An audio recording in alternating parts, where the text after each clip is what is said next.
to Hebrew Shebrew YouTube channel. Yay! We are glad you are here. I am Sarah. I'm Mark. This is Mark. He is feeling a tad bit under the weather with this cough, so we are going to try to get through this with me talking 90% of the time and Mark just a little bit of the time, because every time he talks, he coughs. So, yes, we are trying lots of remedies to remedy this cough. So it's fine. It's good. It's all fine. So let's get started. So we are in Exodus. We have moved on to the next book of the Torah portion. And if this is your first time, we are glad you are here.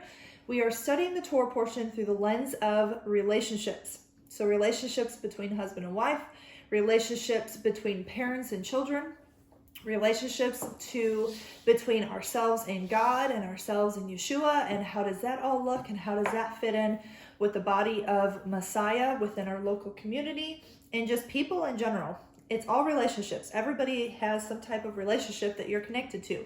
So how can we look at the Torah portion through the lens of relationships? So we are in Exodus, and it's Exodus 1 through 6:1. Okay. The name of the Torah portion is Shemoth, and that basically means names. So there's a little Hebrew for you. There's a little tidbit for you. So we are going to start off in verse 8 in chapter 1. So here we go. Verse 8. Now a new king arose over Egypt who did not know Joseph. Okay. So he did not know Joseph. So here we are, multiple generations, and he didn't know Joseph. He might have heard about the story maybe, or maybe forgotten about the story of Joseph, but here is a story of this king did not know Joseph. And so when we look at relationships, how well do you really know somebody? You know, how well do you really know your kids? How well do you really know your grandparents? How well do you really know your coworkers or so-and-so? Or since we're looking at relationships and we have a dating website, how are you looking at a potential spouse? Do you really know them? Are you honest with yourself? Are you honest with them in getting to know somebody? So yeah, was there anything else you wanted to say in regards to that? Well, just definitely you want to know the Hebrew is yada, and it means that you have experienced somebody. This new king had not experienced the character of Yosef or the Israelites. So, I mean, that's, you have to take the time to experience experiential knowledge. Yeah, and that takes time in getting to know somebody, spending time with them, going on dates with somebody, talking with them, living every day-to-day life with somebody and being honest, with them. Don't hide things. Why are you going to hide something from somebody? I mean, that's just deceptive and mean and rude, and that's not God's character. That's not what God wants us to go ahead and do. So we're going to move to verse 12 and also 17. So verse 12, but the more they afflicted them, the more they multiplied, and the more they spread out, so that they were in dread of the sons of Israel. In verse 17, but the midwives feared God and did not do as the king of Egypt had commanded them, but let the boys live. So here they were commanded to go ahead and kill the young boys that were born to the Hebrew women. And that's how we got Moses. And so Moses is going to come into the picture here shortly. But the midwives didn't fear Pharaoh. They feared God of Abraham, Isaac, and Jacob. And so because of that, they would rather go ahead and listen to God and do what he commanded them to go ahead and do than it was for Pharaoh. We're going to go ahead and look at a passage in Tehillim in Psalms, chapter 118, 6 through 9. Yep. So Psalms 118, 6 through 9. The Lord is for me, I will not fear. What can man do to me? The Lord is for me among those who help me. Therefore I shall look with satisfaction on those who hate me. It is better to take refuge in the Lord than to trust in man. Through 9. Okay. It is better to take refuge in the Lord than to trust in princes.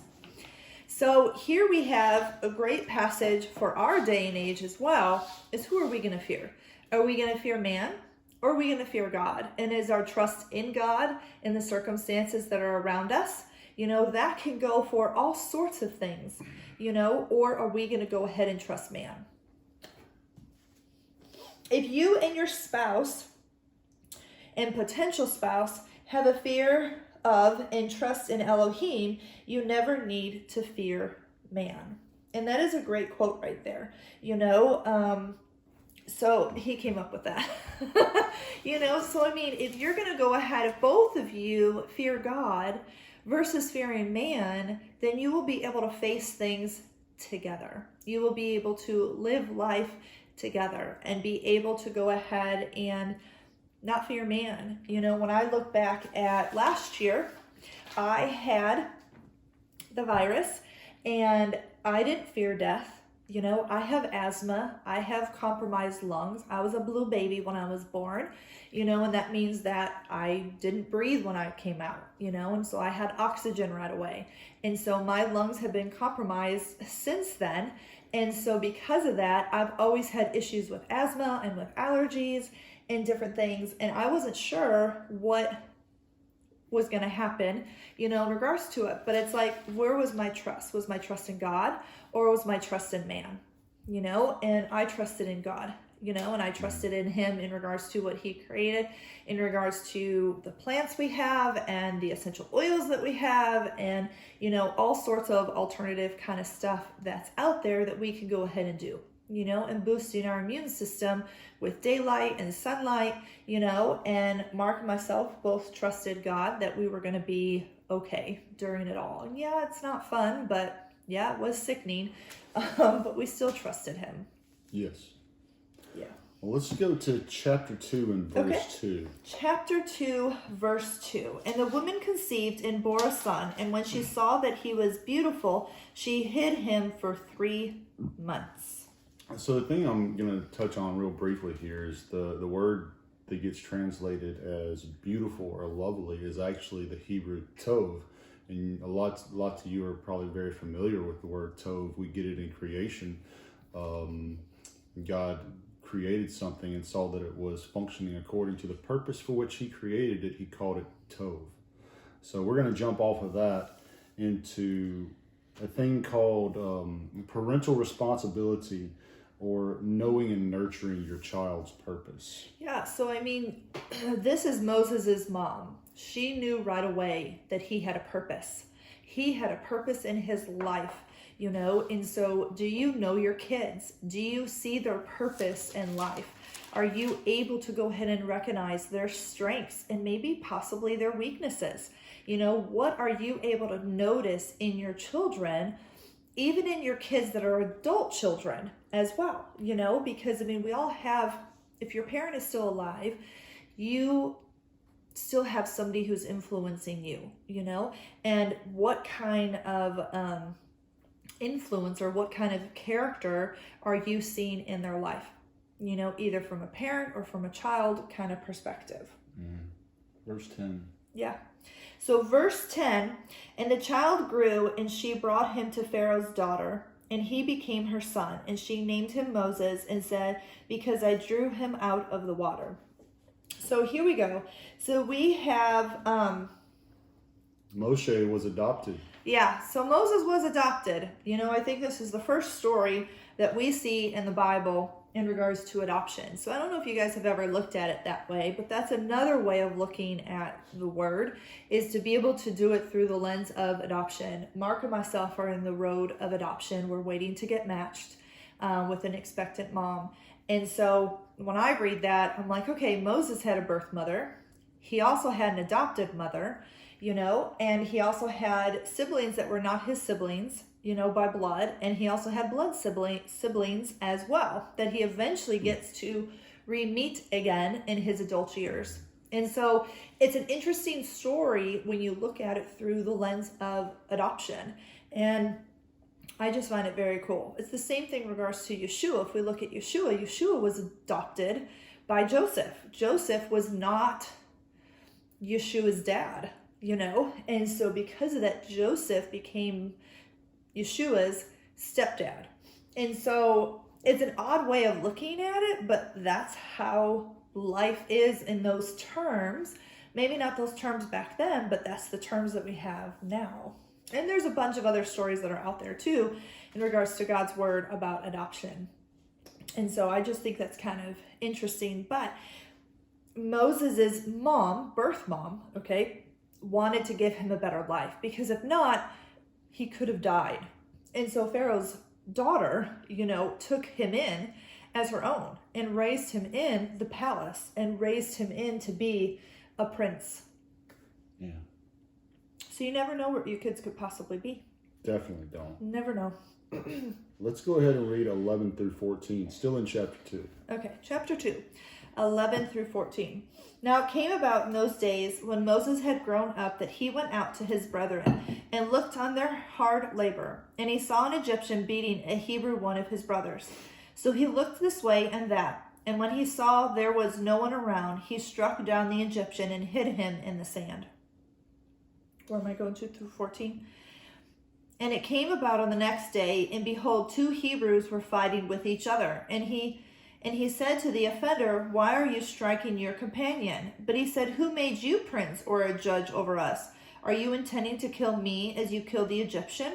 Then Moses was afraid and said, "Surely the matter has become known." So I'm going to try and talk really briefly about this, but it's interesting, this Hebrews question or statement to Moses about who made you a head or a judge over us is really what Moshe's eventual role in Israel was to be. He was to be a leader and a judge over them. However, it wasn't the right time. So what we can kind of take away from that is seasons of life. How can we learn to do what Elohim created us to do in the time he created us to do it? We have to know our season of life. Yeah. What season of life are you in? Are you retired right now? Are your kids grown? Are your kids little? And you are having to go ahead and provide for them and feed for them and make sure that they're provided for because they can't fend for themselves. Are you in a season of being single and not looking right now? Or maybe you are looking for a spouse, but you're not able to find them right now because it's not your season to be able to find them. Maybe you're in the beginning stages of a relationship and you're getting to know somebody and you're in that season. So what season of life are you in right now, and what can you learn during that season? It's a really important season. Whatever that season is to ask God and be like, okay, God, what do I need to learn in this season? What lesson is it that I need to go ahead and learn of that season that I'm in right now? What are you preparing me for later down the road? If Moses possibly would have taken that time to figure that out, maybe some of this other stuff might not have happened. I mean, we just never know what the story could have been, in regards to that. But it's like, what season are you in? What is God calling you to go ahead and do? And are you jumping ahead of his plan? Got to stick with his plan. Yes. We're going to come back to that. Yes. Let's finish up chapter 2 with verse 23 through 25. Okay. Now it came about in the course of those many days that the king of Egypt died, and the sons of Israel signed because of the bondage. And they cried out, and their cry for help because of their bondage rose up to God. So God heard their groaning, and God remembered his covenant with Abraham, Isaac, and Jacob. And God saw the sons of Israel, and God took notice of them. So 2 really important words that are going on here. It's a word that most of us are very familiar with. When it says that Elohim heard their groanings, the word there is Shema. And then when he says he remembered, that word is Zakar. That word is actually going to come up, at least the root of it, in the next chapter too, about a memorial of him. But what we're going to look at is, what does it mean to Shema and Zakar? To Shema is to listen and to respond appropriately. Yeah. And to Zakar, to remember, at least from Elohim's standpoint, means he is going to act on behalf of that person. So if you read this, that in this way, that Elohim heard their groaning, or Elohim listened and acted appropriately to the groaning that they had, and then Elohim acted on behalf of his covenant with Abraham, with Isaac, and Jacob. So the thing we want to look at is, are you and is your spouse or potential spouse capable of Shema and Zakar, listen and act on behalf of your covenant relationship? Yeah, are you able to go ahead and cry out to God, either together or separately, and have God remember your prayer and remember you? What are you praying to him for? What are you asking to be able to receive from him? And are you able to act upon that, and be able to go ahead and do what he's called you to go ahead and do? Because sometimes he tells you, hey, I want you to do this, but he also gives you the steps for you to go ahead and go do it.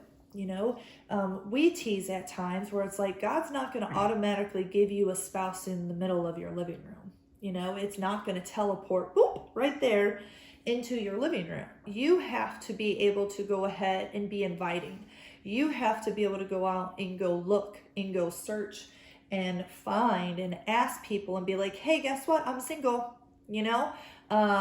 I sort of did that. I posted something on Facebook when me and him were just starting to go out. And I said that I got an RV and I was looking for a female roommate in my RV for Sukkot that year because I didn't want to sleep in a tent. And Mark's like, I'm putting my application in, and I was like, oh, wow, what does that mean? And by that time we were married, so we were able to go ahead and share our RV together, but it was really cute in regards to the way he just said it and approached it. And that let me know, oh, we have a future here, and that's sometimes what you have to go ahead and do. And so sometimes we have to act as well, not just God acting, but sometimes we have to act too. Yeah. We do have to act. Yep. And when you're trying to get to know somebody, look at how they treat people that they're in covenant relationships with. There's all manner of those things. You have them with God, you have them with your family and with people you work with, and just see how they treat other people. Yeah. Because how they listen and act towards them is going to be a good indicator of how they're going to treat you. Yes. And we've talked about that before, of what is their character? How do they treat the waitress? How do they treat, other people that are in a way serving them in a service kind of business? Are they kind? Are they not kind? What do they say? What don't they say? What's their body language say about them? That says a lot of indication of what's going to happen. Yep. I think the next section that we're really going to look at, we do want to read chapter 3, verse 11, but we're going to not talk about it, but we're going to go ahead and read it. Okay. But Moses said to God, who am I that I should go to Pharaoh and that I should bring the sons of Israel out of Egypt?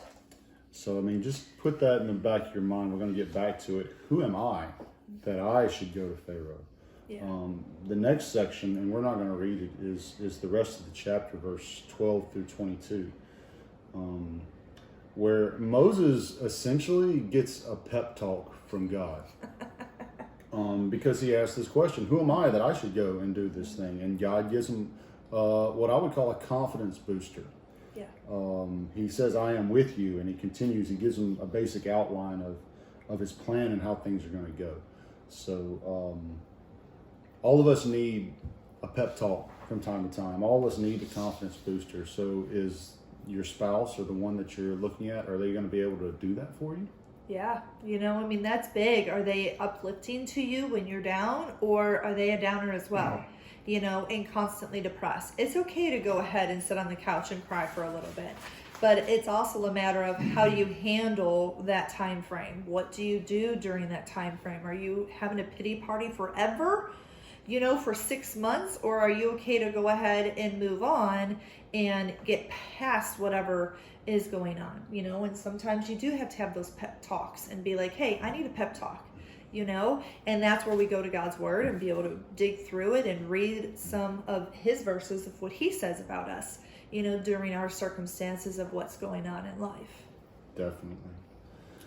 So now we're going to pick back up on 3:11, but we're going to look at also in chapter 4. Let's read 4 verse 1. Then Moses answered and said, "What if they will not believe me or listen to what I say? For they may say, the Lord has not appeared to you." And then verse 10.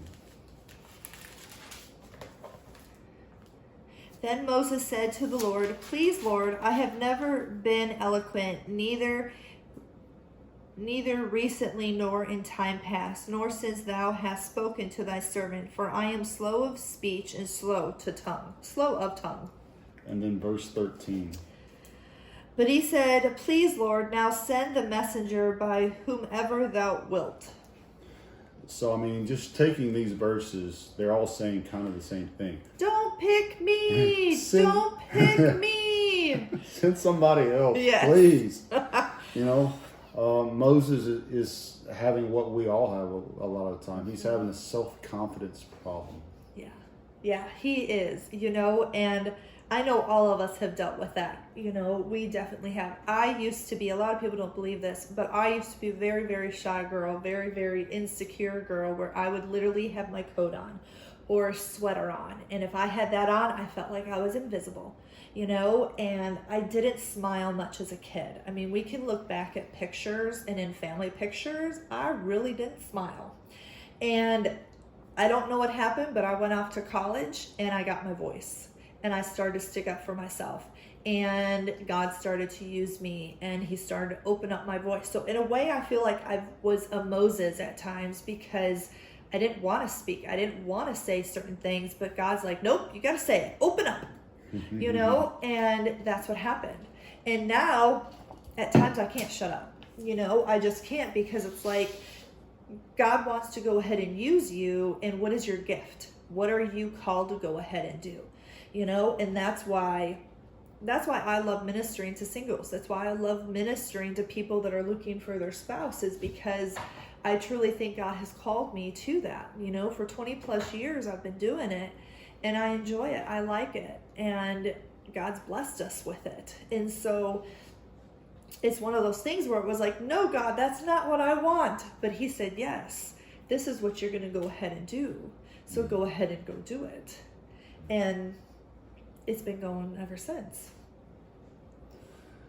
Moses, his self-confidence problem, we read what he was saying. Who am I? I can't speak right. I just pick somebody else. We're going to read God's responses to this stuff. Let's read 3 verse 12. 3:12. And he says, "Certainly I will be with you, and this shall be the sign to you that is I who have sent you. When you have brought the people out of Egypt, you shall worship God at this mountain." Because I am with you. I am with you. Let's read 4:12. 4:12. "Now then, even I, will be with your mouth and teach you what you are to say." I'm going to be with your mouth, and I'm going to teach you whatever it is you need to say. And let's read cool. 4:15. 4:15. "And you are to speak to him and put the words in his mouth, and I, even I, will be with your mouth and his mouth, and I will teach you what you are to do." That's cool. So, our confidence, like Moshe's, is not rooted in who we are, but in the fact that Yah chose you to do something. He chose you to do something. And if he chose you, that means that you are capable, and he'll help you to do it. Yeah. He's called you to do something. If you have kids, you are called to parent your children. You are called to go ahead and discipline them. You are called to go ahead and raise them up to be sons and daughters of a king. You are a son or a daughter of a king, and you are supposed to do the things that he has commanded you to go ahead and do. And if you have a ministry, guess what? You're called to that ministry. That's your ministry that God has given you the wisdom to go ahead and do. That's good. That's good. We're going to finish up the portion by reading chapter 5, verse 20 through 6, verse 1, the last verses of the portion. So, say that again. Chapter 5, verse 20, Okay. 5:20 through Gotcha. 6:1. Through 6:1. Okay, got it. Okay. "When they left Pharaoh's presence, they met Moses and Aaron as they were waiting for them. And they said to them, May the Lord look upon you and judge you, for you have made us odious in Pharaoh's sight, and in the sight of his servants, to put a sword in their hand to kill us. Then Moses returned to the Lord and said, O Lord, why thou hast brought harm to these people? Why didst thou ever send me? Ever since I came to Pharaoh to speak in thy name, he has done harm to these people, and thou hast not delivered thy people at all. Then the Lord said to Moses, Now you shall see what I will do to Pharaoh, for under compulsion he shall let them go, and under compulsion he shall drive them out of his land. So the idea behind this that we've experienced many times is sometimes before things get better, they get worse. Yeah. We've heard the term, if you're going to make an omelet, you got to break a few eggs. That's true. And people understand these things, but we don't remember them when it actually happens to us. Yeah. That's the problem. But the thing is Yah reminds Moses of the things he already told him. When we go back and we read his pep talk, basically in chapter 3, he told him this stuff was going to happen. Yeah. So he basically tells him, it's okay. I'm in control. You need to stick with the plan. Yeah. What's God's plan? What's the end goal of that? If God's revealed some of that to you, stick with the plan. Do what you're supposed to go ahead and do. It's A, B, C, D, E. I mean, it's the alphabet. It's 1, 2, 3. Stick with the plan of what you're supposed to go ahead and do. Stick with that process. And yeah, it's going to be hard. Yeah, it's going to be rough at times, going through the trials of life and going through the different things that we have to go through. And sometimes we might not understand why we're going through those things, but God always has a purpose for it. He sees what that is, and we just have to stick with his plan, continue to trust him, continue to dig deeper into his word, continue to just know that he's on our side. He is for us. He is for us. He's for his kids. If you know that, if you fear him properly, there's no need to fear anything else. Yeah. Keep your eyes on that. We're going to read about that here in a second. We're going to talk about what the plan is. But if you believe that Yah has given you something to fight for, in this story, it was freedom from slavery and a bountiful life in the land of promise. Yeah. In your life, like Sarah said, it could be a relationship, it could be a business, it could be a ministry. Mm-hmm. If he's given you something to fight for, then pursue it with tenacity. Yeah. Don't give up, endure, persevere. Yah can transform your life if you will just stick to the plan. Yeah. Yeah. Now, in my estimation, in the way that I have learned it, the easiest form of the plan is in Deuteronomy 10, verse 12 through 13. Let's go there. It's going to take a second. I'm kind of surprising her with this one. I have it in my notes. We're going to get there. Deuteronomy 10, verses 12 and 13. Oh, they're highlighted. They're highlighted there. And now, Israel, what does the Lord your God require from you but to fear the Lord your God, to walk in his ways, love him, and to serve the Lord your God with all your heart and with all your soul, and to keep the Lord's commandments and his statutes, which I commanded you today for your good. For your good. Mm-hmm. So this is the plan. Yeah. Fear him. Yeah. So you don't have to fear anybody else. Yeah. Walk in all his ways so that you're blessed. Yeah. And then love him because he's awesome. And he's given you all of his awesome Torah and all the blessings. And then, do what you can to serve him. Yeah. Find ways to serve him and to serve his people. And guard his commands. Don't let anything get in between you and your ability to do what he told you to do. Yep. Now, that doesn't mean that you be mean and stuff like that. You got to walk in the fruit of the Spirit too. But don't let people get in the way and interfere with your ability to walk in this covenant of love he's given to Israel. Yep. That's the plan. True. That's the plan. Follow the plan and let him take care of the rest. Yeah. Yeah. Yep. That's good. Well, I'll give you a little bit just to end with here. In Parsha Shemot, it's full of lessons about our relationships. There's one overarching theme, and that is take the time to know a person, to experience who they are. Whether it's a spouse, a potential spouse, a child, even yourself.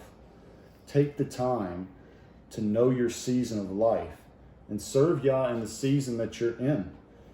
What is your relationship with fear? This is huge. What is your relationship with fear? And are you going to choose to fear Yah or man? Yeah. Are we effective listeners? Do we respond appropriately to the things that we hear? Are you crippled by self-doubt? Where is your confidence found? Is your confidence found in knowing that Yah chose you? That's a huge confidence boost. Anytime you can remind yourself that Yah chose me, that's a huge confidence boost. Yeah. Can you be a confidence booster to your spouse or to a potential spouse? And are you and your spouse, your potential spouse, going to be able to follow Yah's plan together? Are you going to be able to fear him, to walk in all his ways, to love him, to serve him, to guard his commands for your good? Yeah, that's good, you guys. That's good. I really hope you guys enjoy these short little videos that we do on the Torah portions, because we honestly get a lot out of it ourselves, and we just hope you continue to enjoy it. Make sure you like and subscribe and follow Hebrew Shebrew, okay? We also have a website as well, and of course you can also find us on Facebook and Instagram. But we've enjoyed this time with you, and we hope you guys tune in next time. Have a great day. Shavua Tov.